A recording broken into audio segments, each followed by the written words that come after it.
Let's pick up where we left off. In our last video, we explored the history of disruptive innovation, and we reached a critical insight. Disruption doesn't replace you. It redefines you, but here's the catch. It only redefines you if your audience responds to your new value.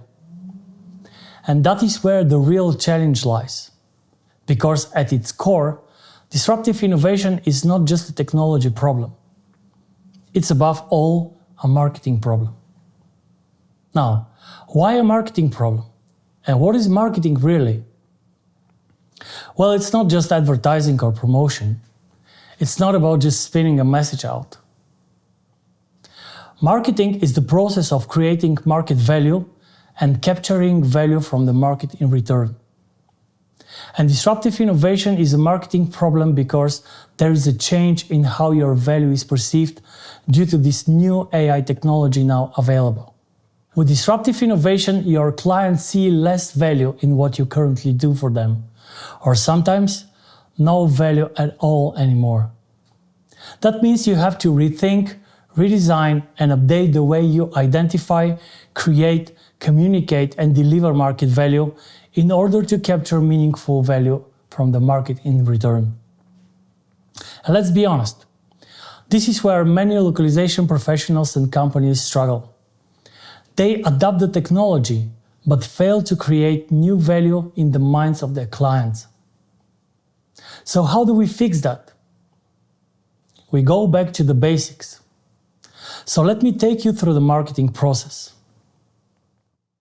There are two fundamental marketing decisions that every organization must take: segmentation and targeting, differentiation and positioning. Let's unpack those. Segmentation and targeting is about deciding who you serve. You cannot serve the entire global market. It's just too big and no company has the resources to do that. So choices must be made. You need to find the audience whose needs match the value that you can consistently provide. Otherwise, trying to be everything to everyone, that's a recipe for disaster. Segmentation helps you break the market down into specific groups based on set criteria and variables. As a business, you can break the market geographically, demographically, by industry, company size, or by benefits sought, user status, usage rate, and loyalty status. What are the most relevant criteria for segmenting your market? List them down. When doing it, you should focus on grouping by similarities, not by differences. The basic requirement for effective segmentation is that segments should be measurable, accessible, substantial, differential, and actionable. Targeting, on the other hand, helps you pick the segments worth focusing on. These should be the segments where you can create the most market value and capture the most value in return.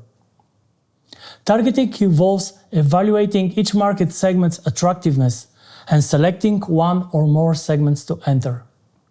A company should target segments in which it can profitably generate superior customer value, gain advantages over its competitors, and sustain it over time. In evaluating different market segments, the organization must look at 4 factors: segment size and growth, segment structural attractiveness, company objectives and resources, and competition. Our next strategic decision is on differentiation and positioning.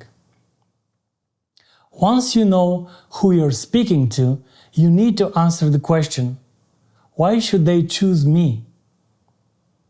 Differentiation is about standing out. It's about making your unique strengths visible and relevant to your target audience. Unless you create value differently, you are perceived identical to other providers, and this all becomes a question of who will give the lowest price. In order to avoid being perceived as a commodity and charge more for your services, you need to put your clients into a position to compare apples with oranges.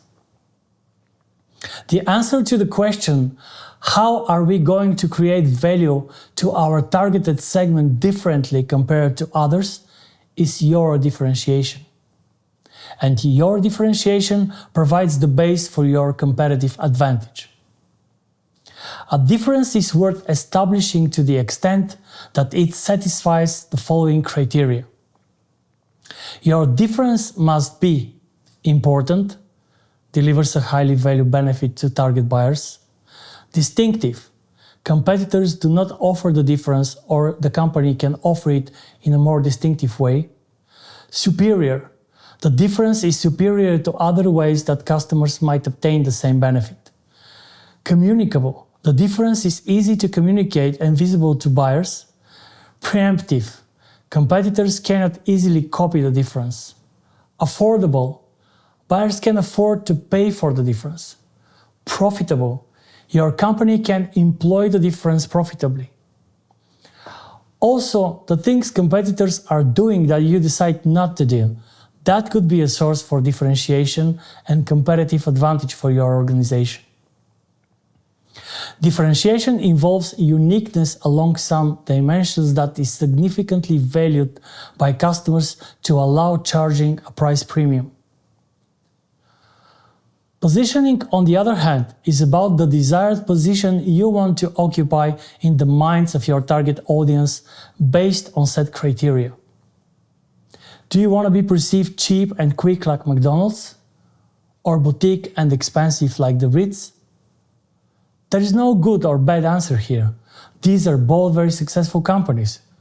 But it's a decision that you must take, and once you do, you need to be consistent with it.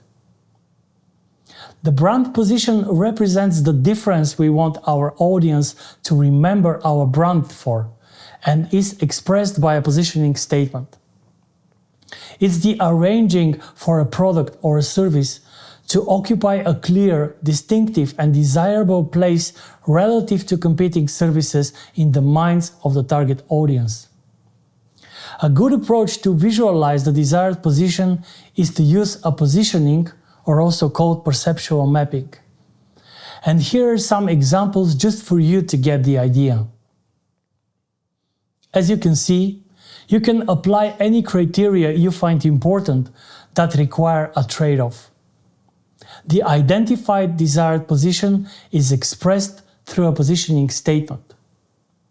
A good way to craft your positioning statement is to follow this model. Now that you know what your target market is and what position you desire to occupy in the minds of your target audience, you can start defining what market value to create. In the next video, we'll go deeper into how to identify, craft, communicate, and deliver your market value. I'll show you how to use a tool, the value proposition canvas, so you can redefine, reposition, and realign your market offering to your target audience. So here's the big takeaway. Disruption isn't just a matter of adapting what you do. It's about rethinking and redesigning what value you create and how is your value perceived by the right audience. I am Nick Ivanov. Thanks for watching. And remember, disruption doesn't replace you. It redefines you if you know how to solve this marketing problem. See you in the next video.